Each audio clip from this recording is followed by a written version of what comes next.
여러분 안녕하세요. 오늘 여러분과 이야기할 이야기는 바로 무역의 마지막 분야에 속하는 비관세 장벽. 우리가 일반적으로 관세다 그럴 때 관세는 바로 상품이 전에도 말했지만 국경선을 넘을 때 내는 세를 갖다 우리는 관세라고 부른다 그랬죠. 그래서 관세는 다시 한번 우리가 정리한다면 이 관세는 바로 내국세의 반대다 이렇게 우리가 말할 수 있습니다.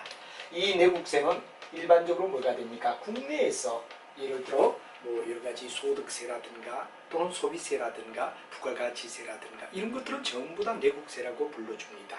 그러나 이 관세는 바로 여러분 잘 아는 상품의 장벽, 일종의 뭐가 되느냐 국경을 바로 경제선을 넘을 때 내는 세를 갖다 우리는 관세라고 한다 하는 말을 쓰죠. 근데 이제 강하면 관세가 너무나 심하게 뭐가 되느냐 그러면 문제가 되기 때문에 지나치게 자유롭게 우리가 일반적으로 무역을 하는 소위 여러가지 무역은 반드시 이루어져야 될 입장인데 너무나 관세 때문에 여러가지 장벽에 막히는 부위를 갖다 풀어주자 하는 이야기가 바로 우리가 봤을 때 무역사에서 아주 중요한 역할을 하는 이야기가 되죠. 지금 이제 강의를 들으면서도 왜 저렇게 국제경영까지 하느냐, 이제 시험을 보고 나온 친구들은 대다수 뭐라 그러냐, 선생님이 넓은 범주까지 해줬다는 게 고맙다. 바로 합격할 수 있는 뭐가 되느냐, 차별화된 공부, 이게 중요하죠. 보통 경영학은 보통 본다면은 예를 들어 계량 의사결정 없습니다. 없는 책도 타반입니다. 두 번째 국제경영 없습니다. 그 다음 MIS 없습니다. 이런 부위가 빠져버리고 거의 기본적인 이야기들 우리도 다 있지만 인사다, 조직이다 등등 이렇게 나오면 거의 다 플러스 회계 재무 이렇게 우리가 보통 보는데 그래도 우리는 8가지 영역 국제경영까지 완벽해야 된다. 그런 게 아주 중요한 이야기며 이제 얼마 남지 않는 수업 여러분 잘 듣고 경영학은 2단계까지만 하면 거의 모든 문제, 모든 것을 해결할 수 있다는 하나의 뭐가 되느냐 내용과 그 다음에 이제 다음 시리즈로 여러분에게 테마 수업을 갖다가 제가 할 겁니다. 이때는 우리 본 수업에다 플러스 알파에 뭐가 되느냐 영역을 넣으면서 어떤 시험을 보든 어떤 자격증이든 어떤 학점의 문제든 완벽하게 해결할 수 있는 방향으로 경영을 이끌고 가겠다 하는 야망을 가지고 계속해서 다음번 요게 끝나면 테마 수업으로 연결해서 테마 경영학에 대하여 쭉 설명하며 요즘 가장 이슈가 되는 부위들 좀 더 우리가 배웠던 기본 문제를 어업시켜 줄 수 있는 단위 문제를 우리가 단위의 내용을 가지고 진행을 할 예정이다. 그래서 저희 기본 강의와 테마 강의를 듣고 문제까지 나중에 연결해서 푼다면 완벽한 시나리오에 뭐가 되냐 경영학은 이보다 더 완벽할 수는 없다 하는 정도까지 이끌고 가겠다는 게 바로 여러분에게 약속을 드리며 또 야망이다. 제가 그렇게 하고 여러분들에게 좋은 강의를 남기고 싶다 하는 이 꿈을 꼭 이루어지기를 바라며 여러분들도 많이 호응해 주시면 잘 따라 주시기 바랍니다. 자, 그래서 이제 이 내국세 반대가 비관세인데 이 무역에 있어서 굉장히 중요한 이야기가 뭐가 되느냐, 우리는 무역사를 갖다가 무역의 제도가 어떻게 바뀌었죠 하는 걸 가볍게 한번 더 터치를 해볼 필요가 있을 것 같습니다. 맨 먼저 인류는 바로 여러분 중요한 이야기 뭐냐, 아담 스미스. 여러분들 중요한 영국의 아담 스미스가 뭐가 됐냐 그럼 굉장히 바로 중요한 뭐를 갖다 얘기하느냐, 바로 생산비 비교서를 가지고 말을 했습니다. 그래서 우리가 일반적으로 봤을 때 생산비 비교설에서 물건을 생산하는데 각 나라마다 생산비를 비교했을 때는 어떤 이야기라면 유리한 물건도 있고 불리한 물건도 있을 거다. 예를 들어 자국에 여러 가지 물건이 여의된다 그러면 많이 생산을 잘할 수 있는 물건이 있는가 하면 또 자국에서 도저히 생산하기 어려운 것들, 예를 들어 한국 같은 경우에 석유로 물건을 만든다 이런 어떤 이야기가 된다면 거의 불가능한 상태가 되죠. 이와 같이 생산비를 비교하자. 그래서 우리가 봤을 때 유리한 것은 생산하고 불리한 것 딴 나라로부터 사게 수입하는 것이 바로 왜 되느냐 그러면 우리가 봤을 때 자유무역을 진행함으로 해서 바로 국가와 국가 사이에 부가 흥행될 것이다 하는 낙관론을 펼던 게 자유무역이다. 그래서 네 번째 자유무역의 개념은 바로 영국의 아담 스미스를 갖다 얘기해서 바로 생산비 비교서를 가진데 여기도 절대우위다 그런 얘기가 나오죠. 이 절대우위는 바로 여러분 잘 아시지만 특화가 각 나라마다 하나씩 딱딱 정해져 있을 때 이거는 절대우위, 유리한 거 생산, 불리한 거 수입 딱 정해져 있다. 이러면 되죠. 근데 이제 비교 우위가 있습니다. 예를 들어서 어떤 나라가 전부 다 우위는 우위인데 우위를 더라도 더 비교적 어떤 나라는 유리한 거, 더 유리한 거, 불리하더라도 덜 불리한 것. 그리고 굉장히 중요한 거는 유리하더라도 더 유리한 거, 불리하더라도 자국에 다 불리하단 말이야. 그러면 덜 불리한 거, 이걸 가지고 우리가 생산을 하면 나라와 나라 사이에 국부가 흥행될 것이다. 그런 국부론을 얘기한 아담 스미스 이야기를 여러분 생각해 주셔야 될 겁니다. 절대우위는 각 나라마다 특화가 하나씩 있을 때 우리는 절대우위라고 얘기할 수 있다면, 한 나라에 다 모든 게 다 유리고 한 나라가 전부 다 절대적으로 불리하다 그러더라도 유리하면 더 유리한 거, 불리하면 덜 불리한 쪽을 갖다 취해주는 걸 우리는 비교우위라는 얘기를 갖다 쓰게 됩니다. 여하튼 이와 같이 아담 스미스 이야기는 맨 먼저 세계는 하나, 자유무역, 보이지 않는 손, 이런 이야기에 의하여 자유무역을 갖다 우리가 맨 먼저 무역의 제도사로 첫 번째 나타났던 이야기가 되죠.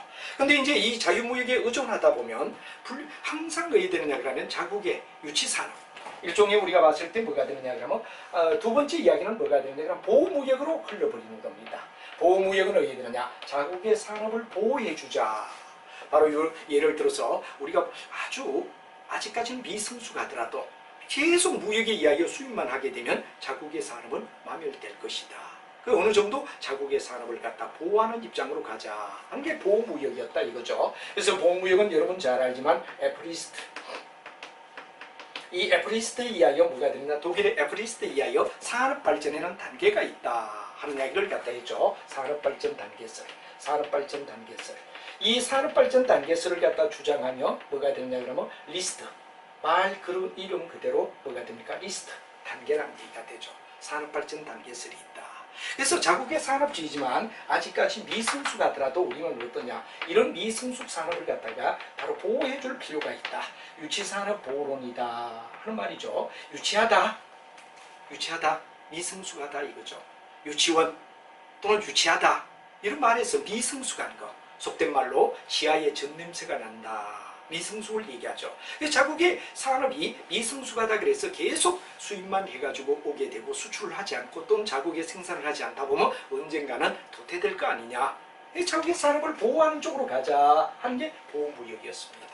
그래서 이 보호무역이 너무 팽배하다 보니까 다음은 뭐가 되냐, 아예 정부가 개인에게 무역을 맡기지 말고 정부가 통제를 하자. 그래서 요즘 시대를 갖다 우리는 관리무역이라고 얘기를 하죠. 이때 관리무역은 누구를 얘기하죠? 정부가 관리를 하자. 정부가 자국의 산업을 갖다 보호하는 입장에서 철저히 정부가 관리를 하자. 바로 여러분 잘 아는 관리무역의 시스템으로 넘어왔다 이거죠. 그래서 요즘 뭐가 되느냐 그러면 바로 현대는 관리무역 시대다 이렇게 우리가 얘기를 하죠. 현대는 관리무역이다. 이 관리무역의 굉장히 중요한 이야기가 바로 관세. 여러분들 잘 아는 관세 장벽이다. 관세라는 건 바로 아까도 말했지만 나라와 나라 사이 물건의 이동에 따른 변화를 갖다 얘기해서 정부가 통제를 한다. 정부가 어떻게 되죠? 수출은 가능하면 뭐가 되냐? 장려를 하자. 수출은 장려합니다. 그런데 수입은 뭐가 되냐? 그럼 가능하면 억제하자. 수입은 억제하자. 이래서 바이 무역의 전쟁을 방불케 하는 것. 요즘 그렇죠? 경제, 정치. 미국이 중국을 갖다 왜 저렇게 강압으로 밀고 나가느냐? 바로 여러분 잘 알지만 뭐가 됩니까? 경제 면에서 인류를 해야 된다는 것. 경제 문제가 있겠죠. 두 번째 뭐가 되느냐? 바로 전쟁에서 승리할 수 있는, 바로 세계를 제패할 수 있는 권한을 중국에 뺏기지 않겠다. 이러다 보니 미중 엄청난 뭐가 되죠? 소용돌이를 치며 바로 여러분 잘 아는 이런 입장에서 우리가 또 한국 같은 경우는 중지에 있기 때문에 여러 가지 어려움을 겪으면서도 또 굉장한 많은 혜택을 보는 이런 경우가 있는데, 이게 바로 무슨 무역이냐? 다 관리무역의 시스템이다. 이렇게 되겠죠. 그래서 이 관리무역이 너무 팽배하다 보니까 뭐가 되느냐? 사용되는 관세. 이 관세에 대하여 뭐가 되느냐? 여기다 보다시피 너무 관세 전쟁을 치르다 보니까 이건 정말 무역이 전혀 이루어지지 않을 수 있고, 너무나 심한 무역에 뭐가 되느냐 그러면 장애에 의하여 나라와 나라 사이에 세계는 하나라는 개념 속에서 우리가 봤을 때 여러 가지 유해한 물건 생산하고 불리한 물건 수입해서 서로 균형을 이루는 게 정상인데 왜곡이 되더라 이거죠. 그래서 이제 세계 나라들은 뭐가 되냐, 관세보다는 관세를 갖다 낮추자. 일종의 관세의 장벽을 갖다 해야 된다. 관세 장벽이죠. 없애자. 이게 뭐냐? NTB.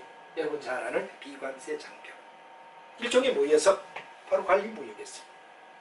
나라와 나라 사이에 정부가 주축이 되어서 이제 여기서 우리가 중요한 아담 스미스 같은 경우는 민간인에게 맡겨라 그랬죠. 인비지블 핸드. 일종의 보이지 않는 손이라는 말을 갖다가 굉장히 강조를 했습니다. 보이지 않는 손. 모든 뭐가 되느냐 내용은 상인들에게 맡기자. 정부가 관여하지 말자. 물이 흐르듯이 저절로 흘러가게끔 만들어주자 하는 이야기가 바로 여러분 잘 아는 인비지블 핸드, 보이지 않는 손.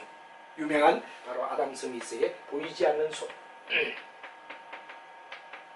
이런 이야기가 있어서 모든 걸 갖다가 개인에게 정부가 손대지 말고 개인에게 맡기자 했던 이야기가 차츰차츰 정부가 손대는 관리무역으로 바로 자유에서 보호에서 다음 관리무역으로 넘어가는데 이 관리무역이 너무 팽배하니까 바로 여러분들 뭐가 됩니까? 하나의 비관세 장벽으로 들어가자 하는 이야기가 나와서 비관세가 나왔다. 그럼 관세를 갖다 서로가 이해되느냐? 양보하고 관세를 낮추며 관세 장벽을 낮춰서 자유무역 서로 의해되죠. 경제적인 발전을 갖다 같이 도모하자 하는 이야기로 넘어가는 것이 바로 비관세 장벽이다. 이렇게 우리가 얘기하죠. 그래서 비관세 장벽 속에서 이제 하나하나 내용을 우리가 살펴보면 우리 책에도 나왔지만 뭐가 되냐? 수량의 할당. 그래서 이제 일단 어디까지는 양보하겠다. 수량 어느 날까지 데드라인까지는 이런 관세를 받지 않겠다. 그 이후에 관세가 뭐가 되냐 그러면 넘어갈 때 수량의 어떤 한계를 갖다 넘어갈 때는 관세를 물게 하겠다. 이런 관세를 갖다 물지 않게 하겠다. 이런 어떤 영역을 둬서 한계를 갖다 정하는 걸 갖다 수량 할당.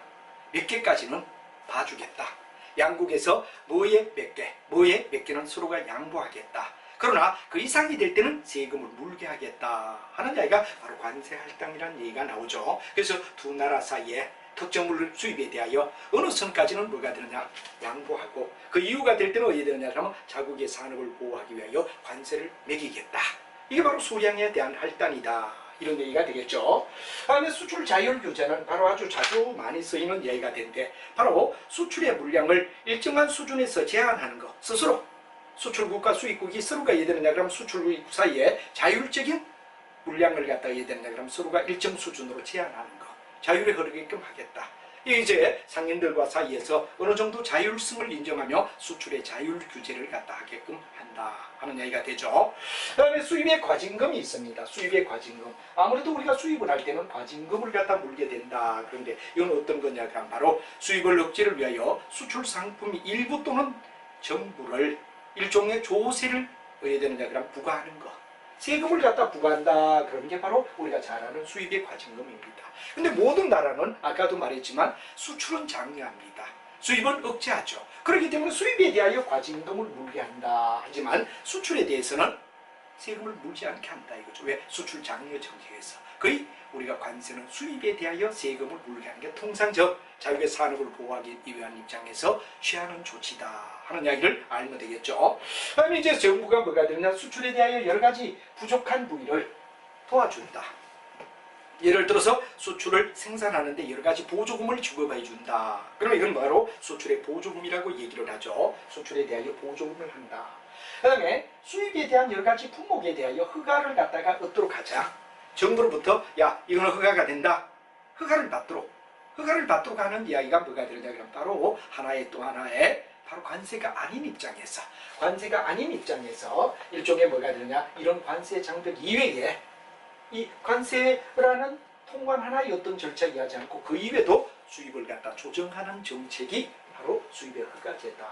다시 한번 얘기하면 수량을 할당한다. 수출에 대하여 자율 규제를 갖다 하게끔 한다.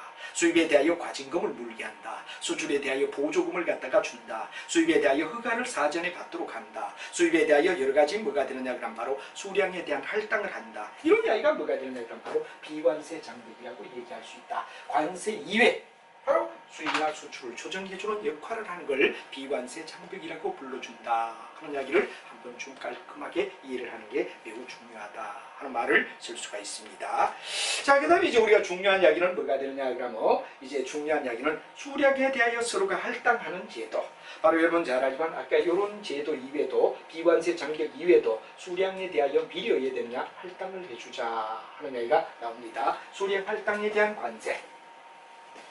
일종의 뭐가 됩니까? 정부가 어느 수준까지는 뭐가 되느냐 수량에 대해서 또 예를 들냐 그러면 관세를 부과하는 바로 경우에 수량을 갖다가 어디에 되느냐 그럼 각각 어디에 되느냐 그럼 할당을 한다. 그래서 국내 가격을 갖다가 어디에 되느냐 어느 정도 상승시키게 하고 그 다음에 뭐가 되느냐 그럼 국내에 바로 어디에 되느냐 그럼 바로 일종의 하나의 뭐가 되느냐 그럼 국내에 하나의 감소 또 수입을 갖다가 어디에 되느냐 수입자 잉여가 생기게끔 하고 그 다음에 이런 이야기를 갖다 우리가 뭐가 되느냐 그럼 바로 관세를 통해서 너무나 비합리적인 부위를 생기는 걸 갖다가 우리가 막아주기 위하여 어느 정도 수량에 대하여 할당을 해주자.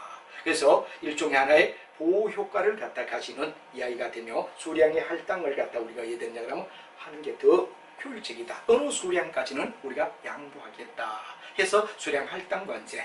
예를 들어 수량에 뭐가 되느냐 그러면 단계를 1000개까지는 어디에 되느냐 비관세인데 1000개 이상이 될 때는 세금을 물리하겠다. 그럼 수량 할당 관세라고 우리가 말할 수 있다. 하는 이야기가 거기에 쭉 섞여 있죠. 특히 우리가 두 번째 줄에 보면 수입품의 바로 국내 가격의 상승이라든가 그 다음에 국내에 의해 되느냐 그럼 바로 소비를 갖다가 감소시킨다든가 소비자 잉여를 감소. 소비자 잉여는 어떻죠? 여러분 생산자 잉여는 내가 1000원에 팔아야지 그런데 1200원에 팔 수 있다면 200원만큼 생산자 잉여가 되겠습니다. 소비자가 내가 이거 1000원에 사서 어디에 되느냐 그럼 바로 사용할 수 있는데 근데 800원에 만약에 사서 쏠 수 있다면 200원만큼이 소비자 잉여라고 하죠. 바로 소비자가 인정할 수 있는 가격보다 낮은 가격에 사서 소비를 할 수 있을 때 그 낮은 만큼을 갖다 우리가 소비자 잉여라고 얘기하고 생산자가 자기가 최소한 이거는 받아야지 했는데 그 이상을 받을 때 우리는 생산자 잉여라고 말하죠. 이런 것들을 위해서 그래서 여러분들 수량 할당 관세는 바로 두 번째 수입품에 대한 국내 가격 상승이라든가 국내에 대하여 여러 가지 소비자 잉여의 감소라든가 국내 생산의 증가의 효과를 갖다 가져오기 위하여 하는 선에 데드라인을 쫙 긋고 여러분이 이해를 해주시면 되겠다 하는 얘기가 되죠. 자 그래서 아까도 얘기를 했습니다만 너무 지나치게 무역의 장벽이 높아지니까 이제 국가와 국가 사이에 뭐가 되냐 국계 경제 통합을 하자 하고 나온 이야기가 쭉 있습니다. 여기도 우리가 무역에 대하여 가벼운 내용을 갖다 이해함으로 해서 여러분이 경제학을 공부하든 또는 아니면 일반적인 상식의 이야기를 하든 시험 각종 시험에 대한 대비가 이루어질 수 있다. 그런데 국제에 대하여 나라와 나라 사이에 경제 통합을 갖다 유도하자 그런 이야기가 유행이 나타났다. 그런데 그 유행 속에 가장 중요한 게 뭐가 되느냐 그럼 여러분 잘 아는 뭐가 됩니까? 바로 하나의 자유무역지대. 자유무역지대. 그래서 이제 가맹국끼리는 관세나 비관세 장벽을 철폐해버리는 게 뭐가 되느냐. 바로 우리가 봤을 때 두 나라 사이에 자유무역지대를 만들어준다. 그러나 비가맹국, 거기에 가맹하지 않는 나라는 어떠냐? 관세를 갖다 어디에 되느냐? 그대로 유지한다. 이런 얘기가 되죠. 관세 동맹이라든가 공동시장이라든가 경제동맹이라든가 완전 경제통합이라든가 예를 들어서 여러분 잘 아는 유럽에 바로 여러분 잘 아는 뭐가 되냐? 유럽 각국끼리는 뭐가 됩니까? 경제통합까지 유도했죠. 이건 바로 우리가 봤을 때 비관세 한 나라처럼 이렇게 이루어가는 게 바로 여러분 잘 아는 내용의 무역의 자유지대다. 이런 뜻이 있고 관세 동맹이나 공동시장이나 그 경제 동맹이나 완전 경제 통합 같은 경우가 바로 하나의 뭐가 됩니까? 한 국가처럼. 그러나 여기도 비가맹국은 뭐가 됐냐 그럼 바로 공동의 관세를 부과할 수밖에 없다. 그러나 예를 들어 이런 통합에 속하는 영역의 나라들끼리는 서로 관세에 대하여 뭐가 됐냐 그럼 자유롭게 만들어준다 하는 이야기가 저희 책에 잘 설명이 되어 있으니까 참고하시면 되겠습니다. 그리고 이제 여러분이 잘 아는 뭐가 되느냐 이런 경제 통합의 예는 유럽연합 잘 아는 바로 EU가 뭐가 되느냐 그럼 유럽연합을 갖다 얘기하죠. 그 다음에 북미 자유무역지도 여러분 잘 아는 뭐냐 나프타 그 다음에 이제 여러분 아태지역 그러니까 아펙이라는 말을 쓰죠. 이 세 가지가 경제 통합에 뭐가 되느냐 그러면 바로 현황을 나타내주는 중요한 이야기가 된다. 여러분 잘 알지만 유럽의 공동체는 마치 한 국가처럼 화폐까지도 같이 의해야 되느냐 그러면 사용하면서 유럽에 뭐가 됩니까? 바로 화폐를 공동으로 쓰는 것. 그리고 북미 자유는 미국, 캐나다, 멕시코 세계국이 의해야 되느냐 그러면 바로 북미 자유무역지대를 형성하여 자유롭게 이렇게 물건이 왔다 갔다 해준다. 그 다음에 아테는 여러분 잘 아는 아시아 태평양인데 예를 들어 여러 가지 이제 바로 아태 지역의 여러 나라 국가 여기도 바로 뭐가 되는 아태 무역지대라고 우리가 불러준다. 이게 바로 경제 하나의 협력을 갖다 나타내는 통합 상황을 얘기하는 이야기인데 우리 책의 이야기를 잘 참고하며 여러분이 봐주시면 되겠다 하는 말이 되고, 그다음에 이제 관세 장벽을 낮추자라고 나타나는 이야기가 가트입니다. 가트입니다. 그래서 가트에 대한 이야기를 이제 우리가 한번 가트라는 이야기, 요 가트.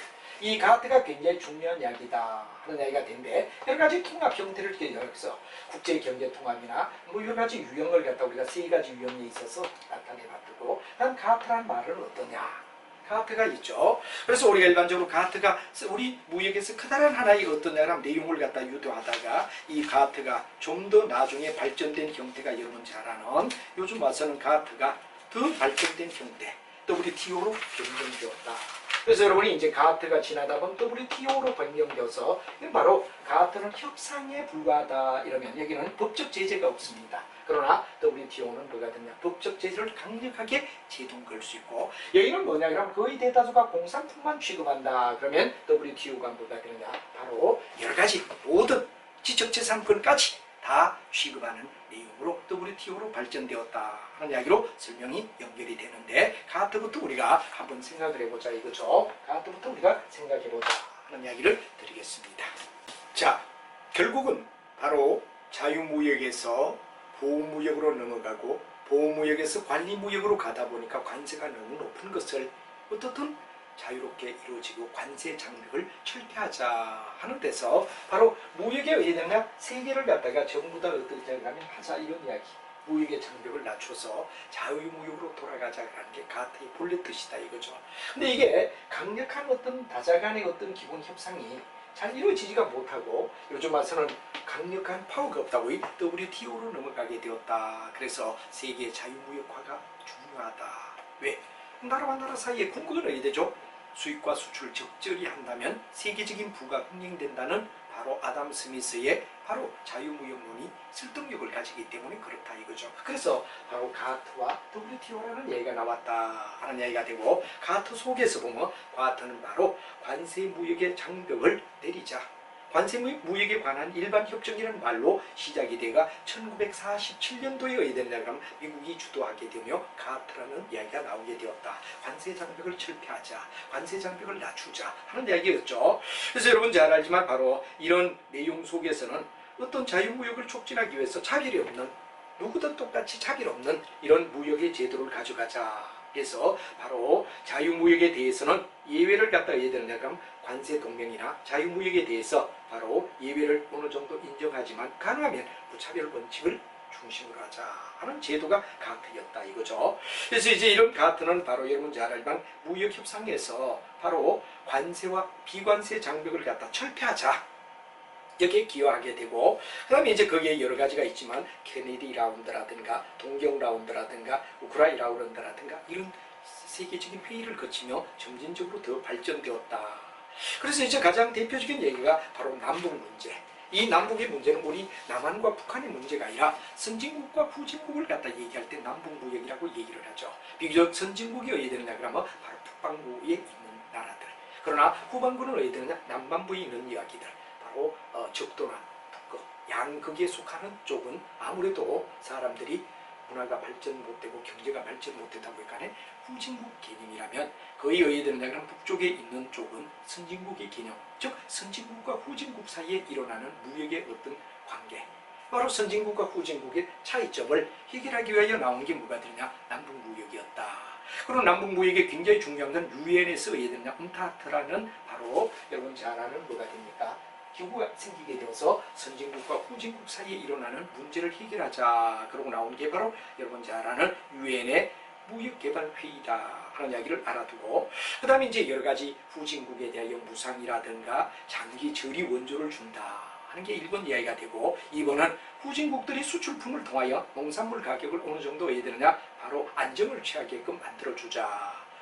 후진국은 거의 대다수가 뭐가 됩니까? 농산물을 수출하는 나라들이니까 안전을 취해주자 하는 얘기가 바로 국제 바로 이런 무역협회에서 하는 이야기였다 하는 얘기가 되죠. 그 다음에 이제 여기서 이제 점진적으로 어디되냐 이 바로 발전된 게 바로 우루과이 라운드와 WTO라는 이야기, 가트로부터 WTO로 변경되게 되었다 하는 얘기가 중요한 이슈가 되는 거죠. 자, 그래서 우리가 가트로부터 가트가 가지는 한계성을 갖다가 좀 더 이해되느냐 그러면 완만하게 연결해 주기 위하여 바로 우리가 잘 아는 WTO 나오게 되었다 하는 이야기가 중요한 이야기가 될 겁니다. 그래서 우리가 여기에서 중요한 이야기는 바로 가트와 WTO의 비교를 갖다 우리가 해놓은 표가 있습니다. 가트와 WTO에 대한 비교가 있는데 한번 같이 보자. 그럼 가트는 바로 여러분 잘 알지만 설립 연도가 1948년이었다. 그렇다면 WTO는 뭐가 되느냐? 1995년도에 발생되어서 바로 가트가 가지는 한계성을 극복하려고 노력했다. 이런 얘기가 되죠. 그 다음에 이제 특징을 보면 단순한 국제 간의 무역에 관한 일반 협정이다. 단순한 협정은 가트라면 바로 여러 가지 구속력을 가지며 바로 국제 간의 여러 가지 질서를 갖다 유지해주기 위한 게 WTO였다. 그런 얘기가 되죠. 그 다음에 이제 우리가 봤을 때 뭐가 되느냐 그러면 바로 권한이 어떠냐 그런데 바로 우리가 일반적으로 뭐냐 그러면 위반국에 대해서는 제재 능력이 미비했다 이거죠. 가트의 경우는. 그러나 WTO에는 위반국에 대하여 강력한 제재를 가할 수 있다는 법적 구속력을 가지고 있다는 게 아주 WTO가 더 발전된 양상을 얘기한다 하는 문제가 되고, 다음 대상의 품목은 주로 옛날은 가트의 경우는 공산품이 중심이었다 하는 말을 했죠. 그런데 WTO의 경우는 뭐가 되느냐 그러면 공산품은 물론이고 농산물이라든가 서비스라든가 지적재산권까지도 포함해서 WTO에서 본다 하는 이야기가 우리 책에 잘 나와 있는 이야기가 되겠습니다. 그래서 책을 어느 정도 참고하시며 쭉 설명을 이해를 하면 여러분 이해가 쉽게 되리라 생각하고, 이제 우리가 생각해야 되는 고민이 바로 외국과의 거래에서는 환율이라는 이야기가 굉장히 중요한 이야기가 되죠. 환율에 대하여 생각해보자 하는 문제가 되겠습니다. 바로 여러분 잘 알지만 환율은 국가와 국가 사이에 뭐가 되느냐 바로 대금을 갖다 결제하는 소위 뭐가 되느냐 교환하는 비율을 갖다 우리는 환율이다 이렇게 우리가 얘기를 하죠. 예를 들어서 우리가 1달러에 얼마냐 1달러에 얼마냐 환율이라는 말은 바로 교환의 비율을 얘기하죠. 1달러가 예를 들어 우리 돈으로 만약에 뭐 1,000원이다 1,000원이다 그럼 이 비율을 갖다 우리는 뭐라 그러냐면 바로 1달러 미국의 돈에다가 한국의 원화를 교환하는데 얼마의 비율로 교환하죠? 이게 바로 여러분 잘 알고 있는 환율의 개념이다 이거죠. 그래서 자국의 통화와 외국의 통화가 바로 왜 되느냐 그러면 교환되는 비율을 갖다 우리는 환율이라고 불러줄 수 있다 하는 이야기를 여러분이 알면 되죠. 그 다음에 이런 환율의 여러 가지 이야기 속에서 우리가 보면은 바로 지불 계정이다 수치 계정이다 그런데 지불은 기버의 개념 바로 여러분 잘 아는 지불 계정이다 그럴 때 지불은 준다는 이야기의 기본의 개념을 얘기한다 이거죠. 반면에 수치는 받는다는 개념을 갖다가 얘기한다. 그래서 여기서 기고와 테이크의 개념을 갖다 우리가 생각하면 충분히 이해가 되죠. 예를 들어서 우리가 봤을 때 1통화를 갖다가 수치하기 위하여 얼마 돈을 줘야 되느냐. 예를 들어 1달러에 1,200원을 준다. 뭐 여기 1,000원이라고 했는데 1,000원을 준다. 그럼 이건 뭐가 되느냐? 바로 지불 계정이다 이거죠. 지불 계정이다 이거죠. 그래서 1달러를 갖다가 받는데 내 돈을 얼마 줘야 되느냐? 1,000원을 줘야 된다. 이 1,000원의 역점을 두면 바로 우리가 지불 계정이고, 예를 들어 1원을 줬을 때 얼마를 받느냐? 1,000분의 1달러를 받는다. 이건 뭐가 되죠? 바로 여러분 잘 아는 수치. 내가 받을 수 있는 쪽의 입장. 그래서 예를 들어서 여기는 달러를 우리 돈으로 얼마 줘야 되느냐? 그럼 지불 계정을 얘기한다 이거죠. 반면에 내가 1원을 줬을 때 1,000분의 1달러를 받는다 하는 개념이 뭐가 되죠? 수치 개념이다. 그래서 지불이 가장 중요한 이야기는 뭐가 되느냐? 바로 결국은 해당되는 게 우리 돈이고, 수치는 바로 상대의 돈을 갖다 받는 개념으로 봐야 된다. 이걸 갖다 생각하면 충분히 지불과 수치인데, 오늘날 대다수의 나라는 지불 계정의 이야기요. 예를 들어 1달러에 1,000원 이런 걸 갖다가 대부분의 국가가 지불 계정을 표시하고 있다 하는 이야기를 여러분이 이해하시면 되겠다 그런 얘기로 설명을 드리겠죠. 자, 그 다음에 이제 우리가 중요한 건 뭐가 되느냐 그러면 바로 일종의 균형환율이라는 말이 나오죠. 바로 외환을 갖다가 균형환율이라는 말의 개념은 수요와 공급에 의하여 뭐가 되느냐 그럼 교환 비율을 갖다 우리가 얘기할 때 일종의 얼마나 수요가 일어나느냐, 얼마나 공급하느냐, 여기에 의하여 뭐가 되냐, 환율에 대한 효과가 나타나는데 이걸 갖다 균형 환율이 나타나는 배경이라고 우리가 불러주죠. 균형 환율이 나타나는 비율은 바로 수요와 공급이라는 두 가지. 우리 경제에서도 많은 이야기를 갖다 하지만 수요 공급에 의하여 모든 게 가격이 형성되듯이 바로 외환에 대하여 뭐가 됩니까? 수요 공급에 대한 균형, 여기서 왜 된다 그러면 일어나게 된다 하는 이야기가 되며, 그 다음에 이 환율의 변화 속에는 우리가 크게 나라가 뭐가 됩니까? 환율에 대하여 뭐가 되느냐 그럼 바로 평가절상. 다음에 이제 평가절하라는 얘기가 나오겠죠. 평가절하. 자, 평가에 대한 절상이란 말과 평가의 절하라는 말이 나오는데, 이건 뭐가 되느냐 그럼 우리가 봤을 때 바로 평가의 절하와 평가의 절상이란 말이 나오죠. 그래서 이걸 갖다 우리가 다른 말로 얘기하면, 원화로 얘기하면 환율에 대한 뭐가 되느냐 그럼 바로 평가 절상은 환율의 인하를 얘기합니다. 환율의 인하. 그러니까 우리가 평가절하라는 말은 자국의 돈의 개념을 생각하면 되죠. 바로 환율이 인하가 되면 우리나라 돈은 어떠냐 그럼 가치가 절상될 수밖에 없다. 그 다음에 평가절하는 뭐가 되느냐, 자국의 돈의 가치가 떨어졌다면 자국의 돈의 가치가 떨어졌다는 얘기가 되죠. 그러면 환율로 볼 때 뭐가 되느냐, 바로 인상이 된다. 또는 우리가 봤을 때 환율에 대한 뭐가 되느냐 그럼 바로 상승을 얘기한다. 인하라면 여기는 인상을 얘기한다. 이거죠. 이럴 때 우리가 봤을 때 뭐가 되느냐, 환율이 인하가 되었다. 그럴 때는 우리나라 돈, 원화로 볼 때는 원화의 평가의 절상이 되죠. 우리나라 돈. 이건 자국의 돈을 얘기합니다. 이건 뭐가 되느냐, 외국의 돈을 얘기하죠. 외국의 돈. 누구 입장에서 보느냐. 예를 들어 달러 입장으로 본다면 환율이 인하다 그러면 우리가 예를 들어서 1대 1000이다 하는 이야기에서 1대 1000이라는 기준선에서 만약에 우리가 봤을 때 뭐가 되냐, 어떤 방향으로 흘러가느냐 그럴 때 얘기를 하자 이거죠. 그럼 예를 들어 1대 1000이다 1200이다 이래 되는데 1대 1000으로 바뀌었다 그러면 이건 뭐가 되죠? 우리나라 돈으로 볼 때는 바로 평가 절상이 되지. 우리나라 돈으로 볼 때는 옛날에 1200원을 줘야 되는데 현재 우리나라 돈으로는 얼마냐, 1000원만 줘도 달러를 구할 수 있다. 그럼 우리 돈의 가치는 어떻죠? 올라갔다는 얘기가 되지. 그래서 여기는 원화에 대한 평가 절상이 되면 외국에 대한 달러로 볼 때는 뭐가 되죠? 인하가 되는 이야기가 되지. 그럼 만약에 반대로 자국의 돈이 1대 1300이 되었다 그럴 때는 뭐가 되죠? 자국의 돈의 가치가 떨어졌다는 얘기가 되지. 왜? 1200에서 1300이 되었다 그러는 이야기는 그만큼 돈 가치가 떨어졌다는 얘기가 되죠. 환율은 뭐가 되느냐? 바로 외국 돈 달러는 올라갔다는 얘기가 된다 하는 이야기를 우리가 비교해서 반대적 개념. 예를 들어 원화로 볼 때 자국의 돈의 평가의 절상은 외국에 대한 달러에 대한 뭐가 되느냐, 환율의 인하를 가져오고, 그다음 자국에 대한 뭐가 되느냐 그럼 바로 평가 절하가 되면 환율은 오히려 인상이 되는 원화와 환율의 개념.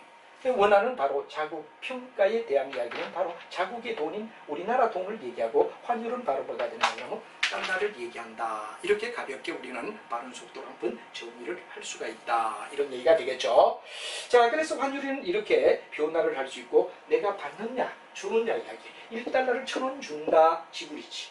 1원은 1000분의 1달러를 받는다 수치가 되지. 그래서 모든 나라는 지불 계정을 보통 쓴다. 그리고 이 환율의 결정은 거의 수요 공급에 의하여 일어나는 현상이다 하는 문제를 우리가 얘기할 수 있다는 걸 알아두면 되죠. 자, 그 다음에 이제 여기에 대한 환율에 대한 이야기 속에서 우리가 가만히 보면 환율이 일정한 기간 동안 고정이 됐다. 예를 들어 우리가 옛날은 고정 환율 제도를 썼죠. 그러나 매일매일 만약에 수요 공급에 의하여 바뀐다 그러면 이건 뭐가 되냐? 변동 환율 제도다. 그래서 일반적으로 고정 환율은 어떤 기간 동안에 환율이 그대로 이해되느냐 그러면 유지가 된다. 환율이 그대로 유지된다 그러면 고정 환율 제도다. 변동을 1년에 한 번씩 준다. 이렇게 된다면 고정 환율의 개념이 되겠죠. 그러나 매일매일 수요와 공급에 의하여 환율이 바뀌게 되면 변동 환율이라는 얘기를 갖다 쓴다 하는 이야기를 우리가 생각해주면 충분히 두 가지 개념을 이해할 수 있죠. 그래서 고정 환율 제도와 변동 환율 제도. 고정은 일정 기간 동안 그대로 고정되고 변동은 매일매일 바뀌는 걸 얘기한다 하는 이야기를 여러분이 알아두면 되죠. 그래서 우리가 이러한 얘기를 갖다 우리가 생각해주며, 그 다음에 우리는 뭐가 되느냐 그러면 바로 일종의 하나의 여러 가지 시장의 균형에 의하여 바로 시장의 평균 균형의 환율을 갖다가 이제 가지면서 여러 가지 제도가 의해됩니까? 이 두 가지 개념 속에 고정과 변동이라는 환율에 바로 적합한 배율을 갖다가 종합해서 쓰는 게 우리나라 환율 제도다 하는 이야기가 현행 환율 제도를 얘기하죠. 우리도 옛날은 고정 환율 제도를 취했습니다. 그러다 변동 환율이라는 제도를 갖다가 바로 믹스해서 바로 중간에 보면 충분히 뭐가 되느냐 그럼 여러 가지 변동 환율과 그 다음에 완전 자유 변동 환율을 갖다 취하는 이런 날마다 달라지는 이런 이야기를 갖다 믹스했다 그런 이야기를 우리가 쓰고 있다는 거 알아두면 되겠죠. 자, 그 다음에 이제 중요한 이야기는 바로 하나의 환율에 있어서 이제 중요한 이야기는 현물이란 말이 나옵니다. 쓴물이란 말이 나오죠. 현물은 현재. 내가 예를 들어서 1달러에 예를 들어 1200이다. 내가 외국에 여행 가기 위하여 현재 현금을 가지고 따지면 현재 환율을 현물환이라고 하더라. 현재가 어떠냐 하는 얘기가 되죠. 쓴물은 미래 날짜로 우리가 거래할 때 예를 들어 12월 30일에 만약에 어떻게 되느냐 어떻게 되느냐 현재 환율. 쓴물하는 미래에 12월 30일이라 1대 1250에 내가 어떻게 되느냐 그러면 니한테 돈을 주고 받겠다. 계약을 맺는다면 이건 쓴물환이 된다 하는 얘기가 되죠. 그래서 우리가 일반적으로 봤을 때 이와 같이 쓴물은 미래, 현물은 현재 환율을 얘기한다 하는 얘기가 되고 환 포지션이라는 말이 나오죠. 이 환 포지션은 바로 매입의 포지션과 매출의 포지션, 외환을 갖다 사는 매입의 포지션과 그 다음에 매출에 뭐가 되냐 포지션